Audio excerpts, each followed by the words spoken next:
Hey guys, welcome back to another helpful video of 1 to Step. So in this video, I'm going to show you how to sort your uploads by date on Zedge application. So without any further ado, let's dive right into this exciting video.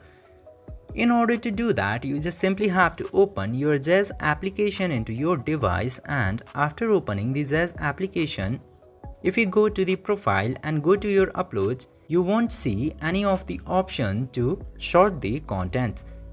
Now in this case, you just simply have to tap into this upload content option and go to the Zedge.net site, and then you will see this option into the right side. Just simply tap into this drop down menu, then you will get the option to sort it by oldest date.